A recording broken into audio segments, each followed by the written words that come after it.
यशोमती मैया के नंद लाला।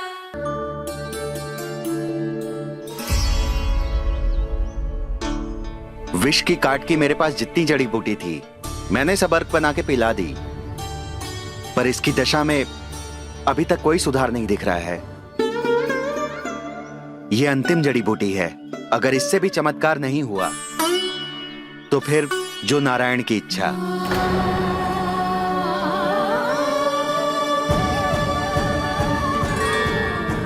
पर कोई तो उपाय होगा जानकी को बचाने का।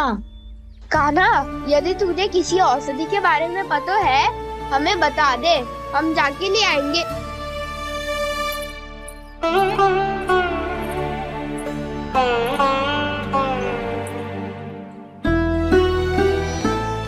हे नारायण, हे प्रभु, मेरी जानकी के प्राण बचा ले प्रभु। मैं तुम्हें अपने आप को कभी क्षमा न कर पाऊंगी। ये सारी मेरे ही कारण बनाई थी। उसकी रक्षा करो प्रभु, मेरी पुकार सुनो। कान्हा, तूने हमें वत्सासुर से बचाया था ना? और बकासुर से भी तो, और छन्या से भी तो तूने ही बचाया था ना हमें। क्या ऐसा कोई उपाय ना है जानकी को बचाने का? धन्वंतरी,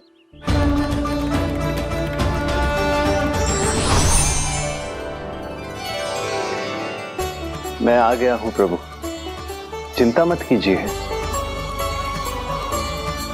आपके आदेश का पालन अवश्य होगा। यशोदा मैया,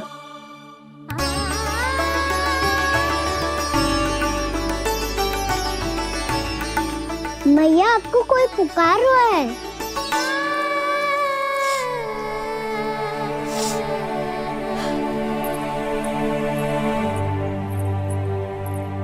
चिंता मत करो मैया, अब धन्वंतरी जी आ गए हैं और सब संभाल लेंगे। धन्वंतरी जी कौन है? जिन्होंने संसार का आयुर्वेद दिया, आरोग्य के देवता, वे श्री नारायण के अवतार।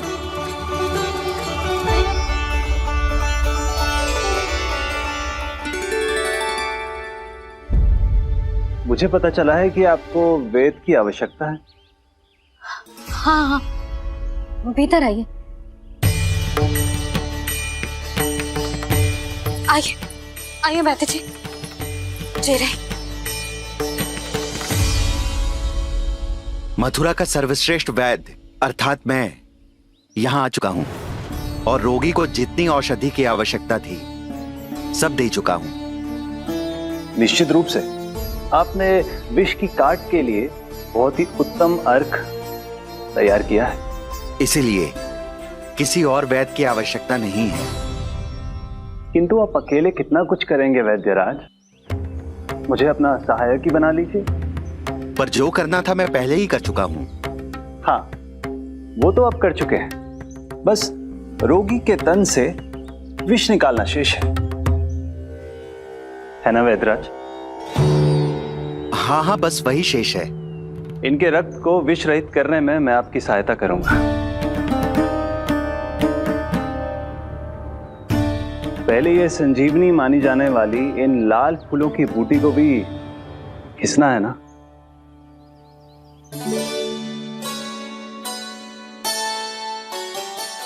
हाँ हाँ, तुम सही कह रहे हो, इसे अच्छे से घिसो।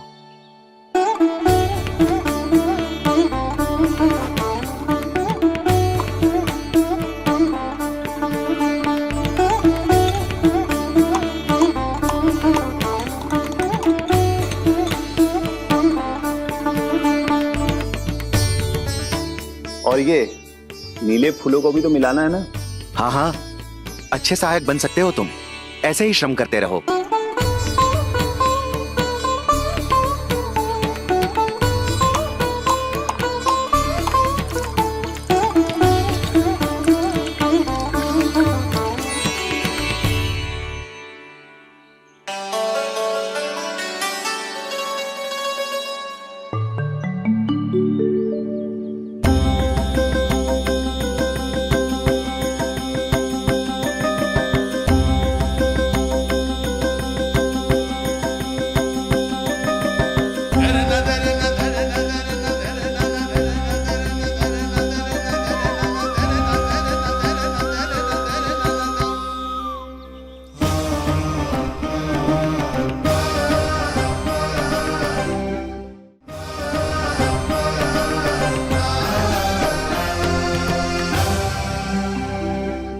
जानकी स्वस्थ तो हो जाएगी ना धन्वंतरी जी? धन्वंतरी? प्रभु, अब मैं क्या करूं? आपने तो स्वयं ही मेरी पहचान उजागर कर दी। जी क्या करो कान्हा? आप सब ऐसे क्यों देख रहे हो? भैया कहती है ना, सभी वैद धन्वंतरी जी का ही रूप होते हैं। वाह कृष्ण, चतुर तो हो तुम। वैसे वास्तविक धन्वंतरी मैं हूँ। मेरा अर्थ है वास्तविक वैद्य मैं हूँ। ये तो मेरा सहायक है। मुझे पूरा विश्वास है बिल्कुल ठीक हो जाएगी। वैसे ही थोड़े ना मुझे मथुरा का सर्वश्रेष्ठ वैद्य कहते हैं लोग।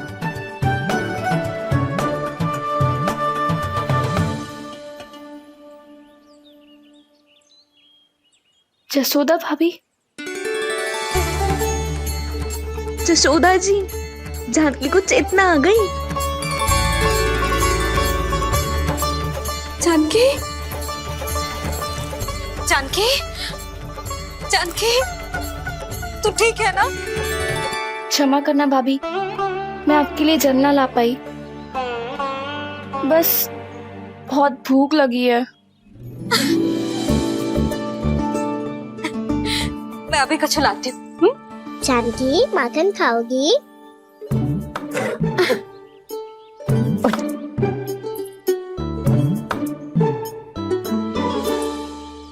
आजा, तू ही खिला दे लल्ला।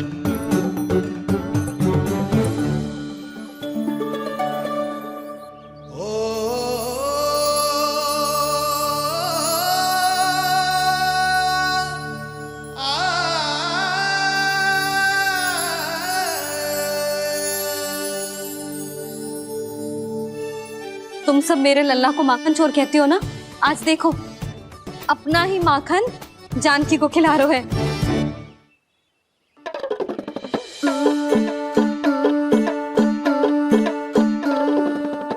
थोड़ा और विश्राम कर लो।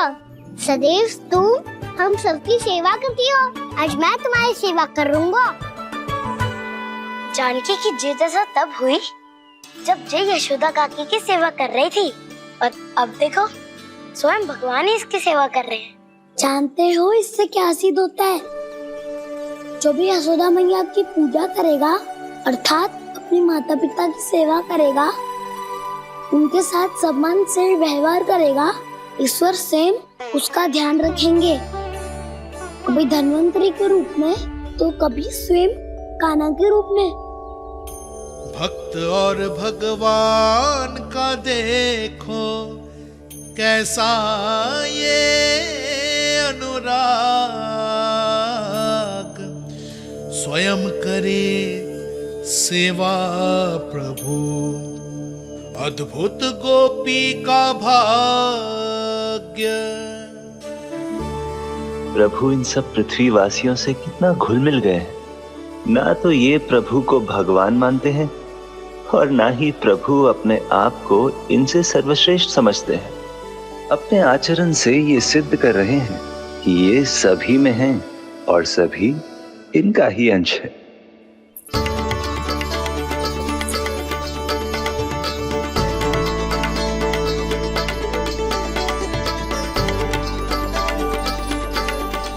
प्रभु, अब मुझे जाने की आज्ञा दीजिए।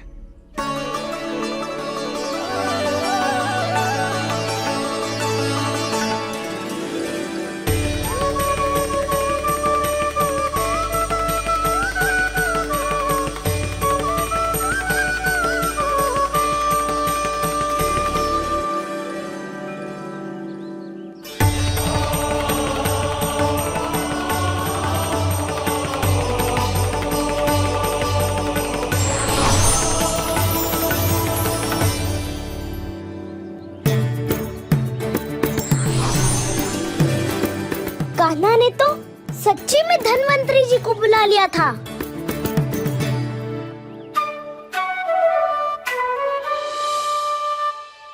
जब से कान्हा का जन्म हुआ है ना, मैं तब से देख रही हूँ, तब से हम पे कोई भी संकट आती है ना, तो अचानक से कोई अपरिचित हमारी सहायता करने आ जाता है और जाते समय कान्हा की आज्ञा लेके जाता है और कभी कभी तो इसे प्रभु बोल के जाता है। भानु, बंसी, जाकर उस क्षेत्र के चारों ओर बाड़ बनवा दो और वहां सूचना पट्ट भी लगा देना ताकि जानकी के साथ जो हुआ है वो किसी और के साथ ना हो। शीघ्र जाओ। जी ठीक है।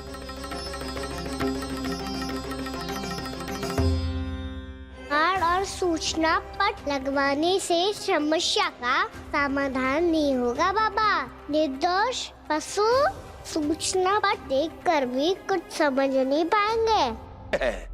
दिव्योमासुर मारा जा चुका है और वो बालक अब भी जीवित है। हाँ महाराज, मैंने गोप बालकों को कहते सुना था कि कृष्ण ने छलिया को मोक्ष दे दिया है, पर वृंदावन सुरक्षित नहीं है महाराज। वो एक बहुत बड़ी समस्या से जूझ रहे हैं। कैसी समस्या? गांव के निकट क्षेत्र में किसी विषैले सर्प का निवास है। उसके विष का प्रभाव इतना भयानक है महाराज, जैसे विष ना हो, स्वयं हलाहल हो। मेरी कोई भी औषधि रोगी का उपचार नहीं कर पा रही थी। निकट के क्षेत्र में कहाँ है वो सर्प? गोप मानते हैं कि वो सर्प गांव के निकट यमुना नदी के जल में रहता है। मुझे तो लगता है महाराज, ये कालिया नाग की कथा कोई किंवदंती या लोक श्रुति नहीं, एक सच्चाई है, एक विशैली सच्चाई।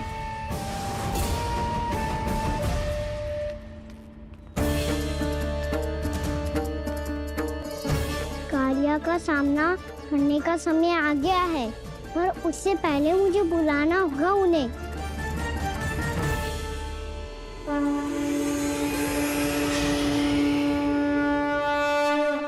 संसार के दारुण भय का नाश करने वाले, सभी कष्टों का हरण करने वाले, विश्व का समस्त ऐश्वर्य प्रदान करने वाले, कमल जैसे लोचन, मुख और चरणों वाले आजानुभुज श्री राम को मैं बार बार नमस्कार करता हूँ।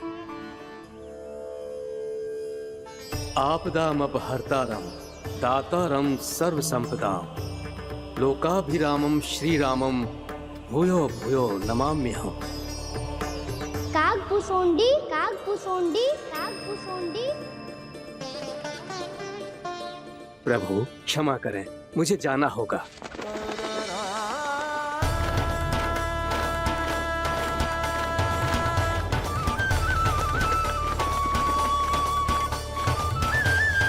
प्रणाम प्रभु। अनेक बार मैं आपके दर्शनों के लिए आया प्रभु। कभी नंद भवन के झरोखों से आपके दर्शन करके चला जाता था, तो कभी दूर किसी वृक्ष की आड़ से आपको निहार लिया करता था। आज आपने स्वयं मुझे बुलाकर धन्य कर दिया प्रभु।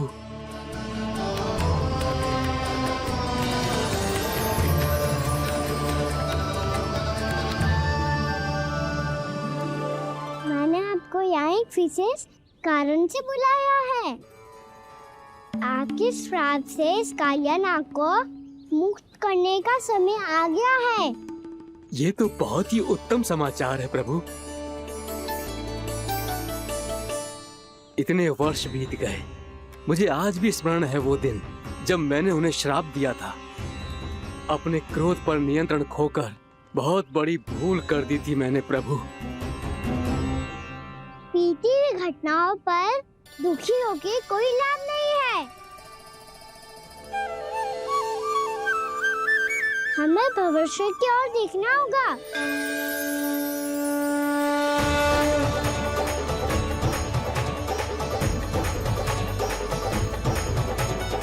आदेश कीजिए प्रभु, क्या आज्ञा है आपकी? जब मैं कालिया नाग का सामना करने जाऊं, तो आप यहीं रहेगा।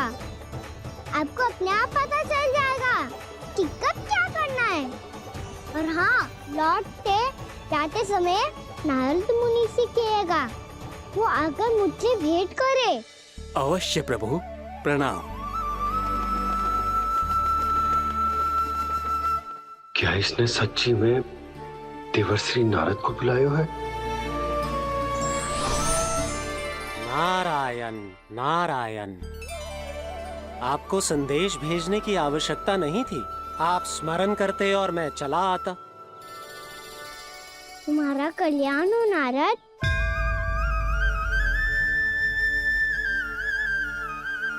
मैंने तुम्हें एक विशेष कार्य के लिए बुलाया है। आज्ञा दीजिए प्रभु। तुम्हें एक बार फिर कंस से भेंट करनी होगी। विचार कीजिए महाराज। क्या आप बिना किसी शंका के कह सकते हैं कि कौन सी पंखुड़ी पहली है और कौन सी 8वीं? उस दुष्ट से भेंट करना स्वयं कीचड़ में उतरने के समान है प्रभु। कमल पुष्प प्राप्त करना हो तो कीचड़ में उतरना पड़ता है नारद। आपका आदेश तो मैं स्वप्न में भी नहीं टाल सकता प्रभु। कंस कालियानाग के बारे में जान गया है, पर वो उसका सामना करने का साहस नहीं कर पाएगा। मैं आतुर हूँ प्राप्ति, मूर्ख नहीं। मेरी बुद्धि फिर नहीं गई है। मैं स्वयं उस कालिया जैसे महाविषैले सर्प के सामने खड़ा हो जाऊं और अपने ही काल को आमंत्रित कर लूं। तो फिर अपने लाभ के लिए उसका प्रयोग करने का कोई और उपाय सोचिए स्वामी। कुछ ऐसा कीजिए कि यमुना नदी का पूरा जल विषैला हो जाए और वृंदावन वासी उसका उपयोग करे और आपका काल कहलाने वाला वो बालक स्वयं काल के गाल में चला जाए। उत्तम उत्तम सुझाव है प्राप्ति। अब मुझे उस कालिया तक पहुंचने का मार्ग ढूंढना होगा। उसको विवश करने का कोई उपाय ढूंढना होगा, क्योंकि व्यक्तिगत रूप से उससे भेंट करना असंभव है। असंभव। आप सही कह रहे हैं प्रभु। कंस में उतना सामर्थ्य नहीं कि वो कालिया नाग का सामना स्वयं कर सके। वैसे तो कालिया गरुड़ देव का भी सम्मान नहीं करता, तो फिर वो कंस का सम्मान क्यों करेगा भला? नहीं करेगा, पर कंस तुम्हारा सम्मान अवश्य करेगा नारद। तुम्हारी बातें भी सुनेगा और मानेगा भी। ये मेरी योजना का बहुत ही महत्वपूर्ण भाग है। तुम कंस के पास जाओ और कहो कि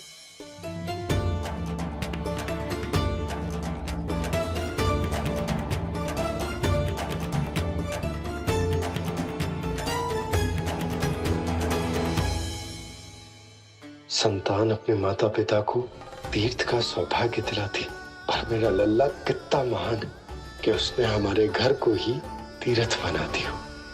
ऐसा तीर्थ जहां मेरी आंखों के सामने भक्त और भगवान का मिलन हो रहा है। जो आज्ञा प्रभु।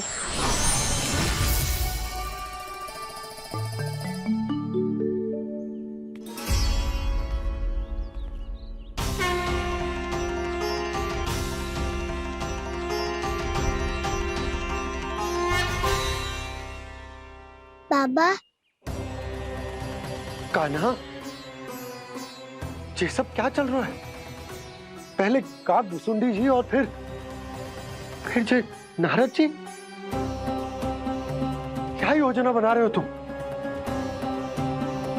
कान्हा, बताना लल्ला, क्या सोच रहे तू? कान्हा देख, अगर तुझे अपने बाबा को ना बताना हो ना, अपने भक्त को बता दे। क्या सोच रहे हो लल्ला? क्या करने वाले हो आप?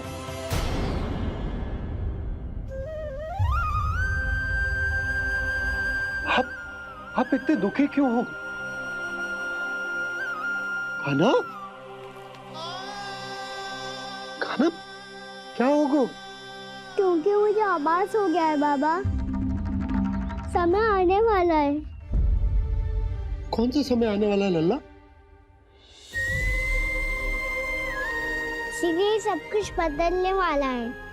भैया को मेरा सत्य पता चल जाएगा बाबा।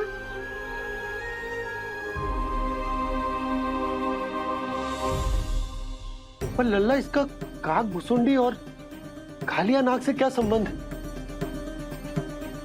ऐसा क्या हुआ था और क्या होने वाला है?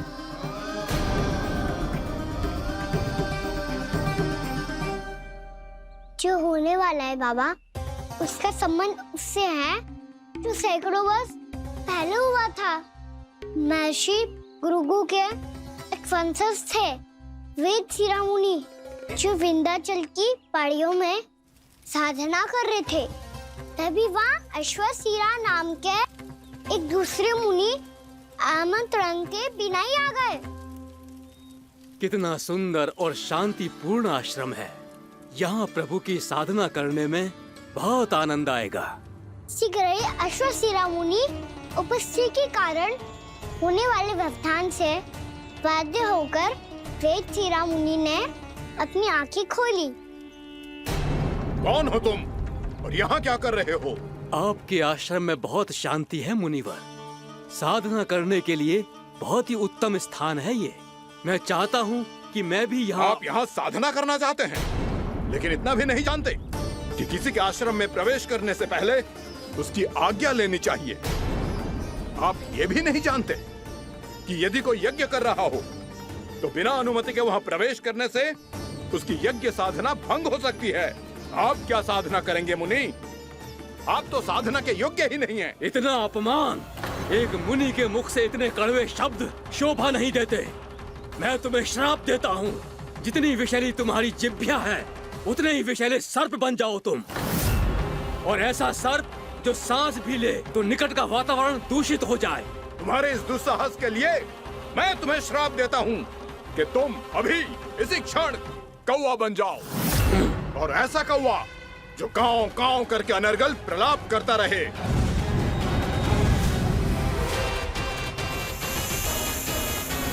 ये मैंने क्या किया? ये मैंने क्या किया? क्रोध के कारण दोनों ने एक दूसरे को श्राप दे दिया। पर दोनों ही मेरे भक्त हैं, और भगवान होकर मैं अपने भक्तों को इतनी कठिनाई में कैसे देख सकता था। इसीलिए जिस संकट में उन दोनों ने अपने आप को फंसा लिया था, उसका समाधान करने में मैं उनके पास गया।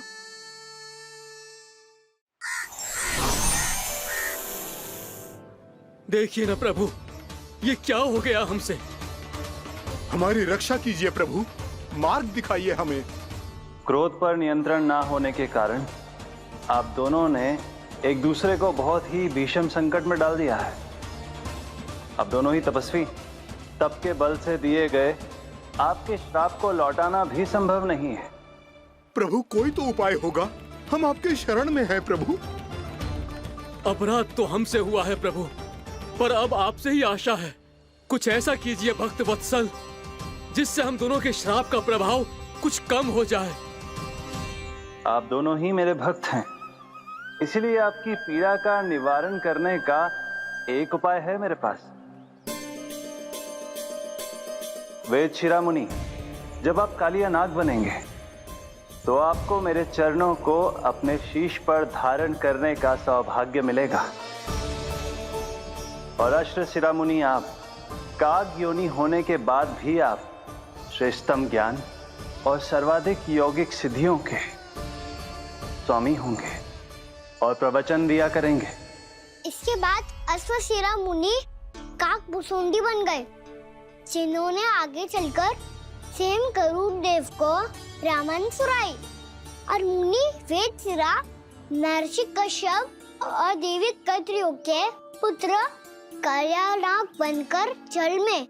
और अब वही कालिया नाग जमुना जी में, जिनके कारण जानकी के प्राण लगभग चले ही गए थे। अब कालिया नाग को उचित स्थान पर भेजने का समय आ गया है बाबा। पर ये तो अच्छी बात है कान्हा, वेदशिरा मुनि को दिया हुआ तुम्हारा वचन भी पूरा हो जाएगा, जमुना जी की शुद्धि भी हो जाएगी। इस सब के बाद भी तुम दुखी क्यों हो? क्योंकि इसके बाद मैया के सामने मेरा रहस्य खुल जाएगा बाबा। उन्हें पता चल जाएगा कि उनका बालक कोई साधारण बालक ना है। भविष्य में जो होने वाला है उसे सबके सामने घटने से रोकना मेरे लिए भी संभव ना होगा। मैया को सब पता चल जाएगा। क्या पता चल जाएगा रे मुझे?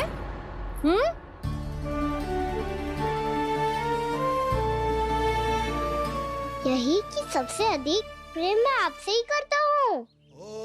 अब बस भी कर, चलो भोजन के लिए बुलाने आई थी तुम दोनों को।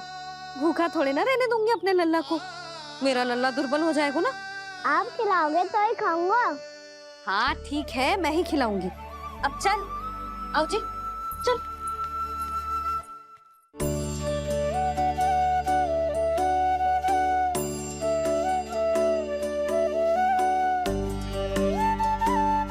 मैया खेलो ना मेरे साथ। मैया सुनो ना, मेरी बात ना मानोगी?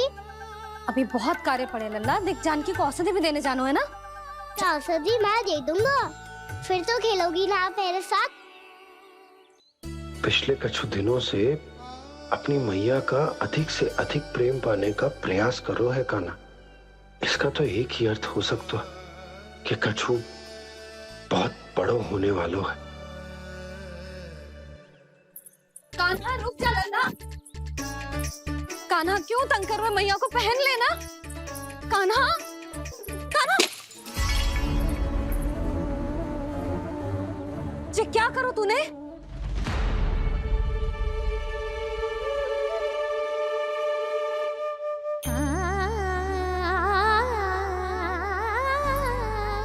अच्छा ठीक है, अब मुंह लटकाने की आवश्यकता ना है। ये ले।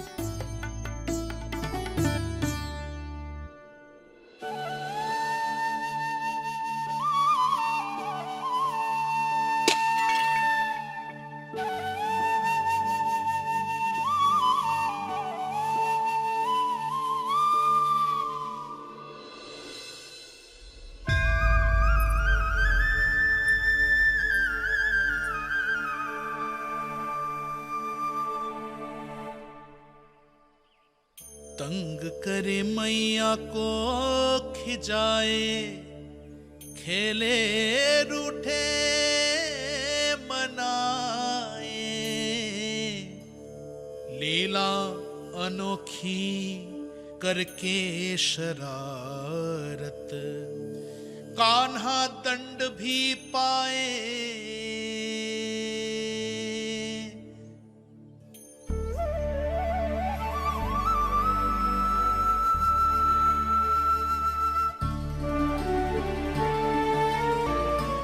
रूठना मनाना, खेलना खिलाना, पहले शरारत करके क्रोध दिलाना और फिर क्षमा मांग लेना, ये सब जानबूझकर कर रहे है कान्हा। जैसे जीवन भर के लिए अपनी मैया की ममता को अपने हृदय में समेट कर रखना चाहते हो।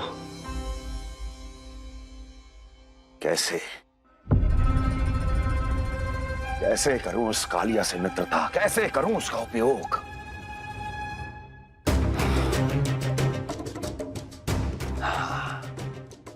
उस पर आक्रमण कर देता हूं और उसे किसी ना किसी तरह से यह विश्वास दिला देता हूं कि यह आक्रमण उस विष्णु अवतार ने किया है। फिर वो क्रोध में आकर सारे वृंदावन वासियों को अपने विष से समाप्त कर देगा। उचित है, ये उचित है।